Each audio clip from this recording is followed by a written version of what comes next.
A minha vida não foi uma das melhores desde criança, pois assistia quase todos os dias os meus pais brigando. Muito dessas brigas acabavam com a mamãe chamando a polícia e o meu pai indo passar o final de semana preso. Fora os outros problemas, tinha que ver a minha progenitora fazendo uso de substâncias erradas para tentar fugir um pouco da realidade na qual vivia. Um casamento arranjado por causa de uma gravidez indesejada. Eles faziam questão de falar isso em todas as vezes que brigavam.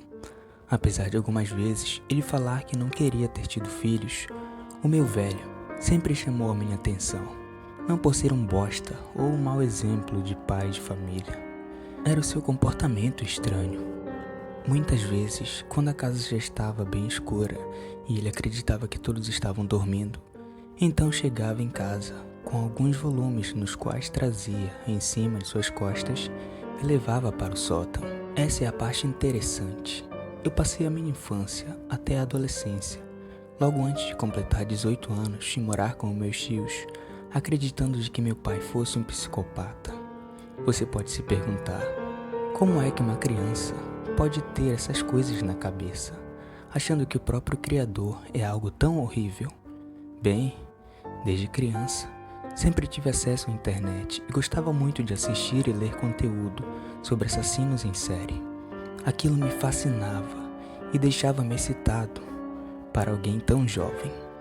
De acordo com alguns perfis, o meu pai se enquadrava em alguns. Estes, um sujeito com indícios de problemas mentais graves, sofreu abusos dos próprios pais, o cheiro de podridão que vinha do sótão. E isso sempre foi ignorado por minha mãe. E além do mais, escondendo o rosto com aquilo e levando quase todas as semanas coisas para o sótão, as quais deixavam um odor terrível em nossa casa. Outros fatos merecem mais atenção sobre o meu pai. Estes que eram bem exóticos.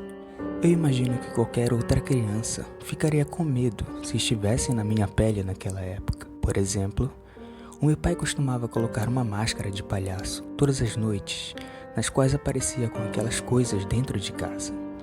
É isso que fechava a minha ideia de que ele era um assassino em série, criando um personagem ou usando aquela face assustadora para não ser identificado.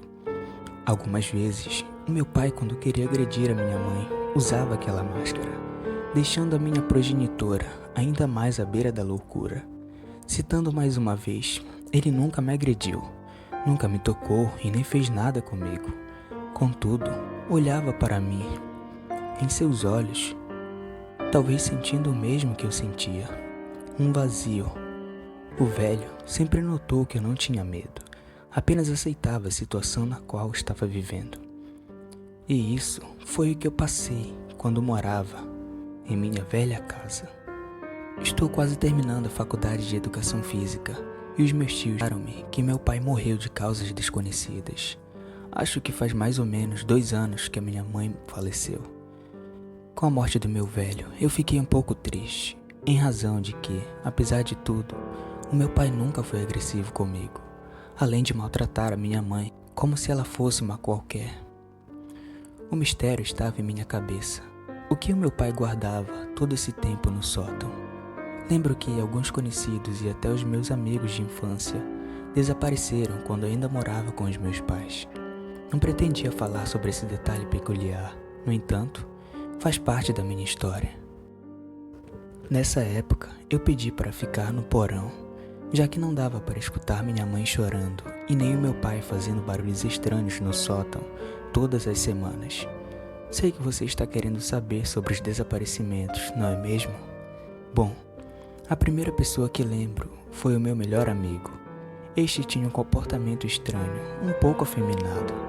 Meu pai não aprovava nossa amizade, achando que eu iria virar uma garotinha. Em poucos dias, ele sumiu. A minha professora também desapareceu. Esta que pegava no meu pé por conta de meio ponto e reprovando-me em algumas matérias. A vizinha barulhenta, a senhora Yasmin, costumava escutar a televisão alta e não me deixava dormir. Isso também foi o motivo para desaparecer. A última pessoa, se eu não estiver enganado, foi a ex-namorada do meu pai. Esta que traiu ele. E sempre quando o velho estava agredindo a minha mãe, tratava ela como se fosse a sua velha namorada, chamando a minha progenitora pelo nome da sua ex. Quando perguntava o que meu pai achava dos desaparecimentos misteriosos, ele sorria e constantemente dizia que eram coisas bobas, que ninguém iria sentir falta deles. Eu apenas concordava, com um sorriso no rosto e olhando para o meu velho pai, com a mesma aparência abatida, olhando para mim. Como eu disse, faz pouco tempo que meu pai havia morrido, e todo esse tempo eu nunca entrei no sótão para saber o que ele fazia lá. Cheguei até a minha velha casa e fui em direção ao sótão, o qual estava trancado. Peguei as chaves e entrei. Deparei com um lugar bizarro. Estava cheio de corpos de animais, cachorros, veados e até filhotes de vacas. Eu reconheci todos os esqueletos. Tinha um velho computador daqueles antigos no local. Achava que o cheiro de podridão seriam de corpos de vítimas do meu possível pai serial killer. Mas não. O computador não tinha segredo para abrir. Encontrei vários arquivos, os quais envolviam necrofilia e zoofilia. O meu pai, os quais compartilhavam na internet, violando aqueles corpos que levava para o sótão. Esse era o segredo do velhote. É um pouco frustrante. Eu achava que conseguiria me identificar com meu pai de alguma forma. Porém, aquela figura cheia de mistérios não passava de um tarado com gostos bizarros. Não pretendia ficar na minha casa por muito tempo quando cheguei aqui. A minha intenção era matar a curiosidade e a nostalgia do lugar, apesar da minha infância perturbadora. Decidi voltar onde dormia, no porão. Bateu uma melancolia forte quando cheguei lá. A minha cama estava no mesmo local, o travesseiro e o urso de pelúcia, o guarda-roupa e as revistas de mulheres nuas, entre outras coisas de um adolescente com minha idade na época. Quando pisei no chão, senti aquela terra fofa e observei em cada lugar no qual eu enterrei as pessoas que matei.